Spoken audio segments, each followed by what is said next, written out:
Mga master, magandang balita para sa mga personnel ng DepEd Region 9. Dahil ngayong hapon po ay nag-release na rin ng SARO ang DBM para sa PBB 2021 ninyo na mga personnel ng DepEd Region 9. Mayroon pong tatlong division offices na nakita po natin na mayroon na pong SARO today. Ito po ay ang unang-una, Division of Isabela City. Diyan po sa Basilan para sa 1,084 eligible school-based personnel. No, marami din po mga paaralan sa Region 9 National High Schools na nabigyan din po ng SARO para sa PBB. Pero binigyan pansin natin dito yung mga division offices dahil nga mas malaki po ang mga ito at hindi na po kinakailangang basahin natin lahat ng mga paaralan.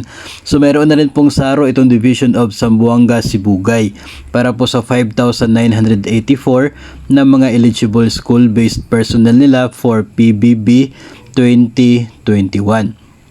Marami-rami po itong mga personnel ng Zamboanga Sibugay Division.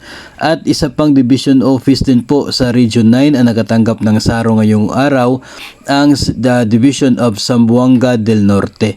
No, napakarami, 8,458 eligible school-based personnel ng DepEd Division of Zamboanga del Norte. Yun po yung tatlong mga division offices sa DepEd Region 9 na nakatanggap ng SARO today for their PBB 2021. As I said po, marami pa po mga paaralan sa Region 9 at maging sa Region 6 ang nakatanggap ng SARO for PBB today. Kaya good news po ito para sa inyong lahat na nag-aabang na inyong pong performance-based bonus for the year 2021. So isa lamang po itong patunay na hindi po totoo na naubusan na ng pera ang gobyerno, kundi talagang parang siguro hindi po na-anticipate yung pondo para po doon sa Miscellaneous Personal Benefit Fund. No, mabuti na lamang at nakapag-augment na sila ng dagdag na pondo para dito, and today nagsimula na rin sila ng pamimigay ng SARO para sa PBB 2021.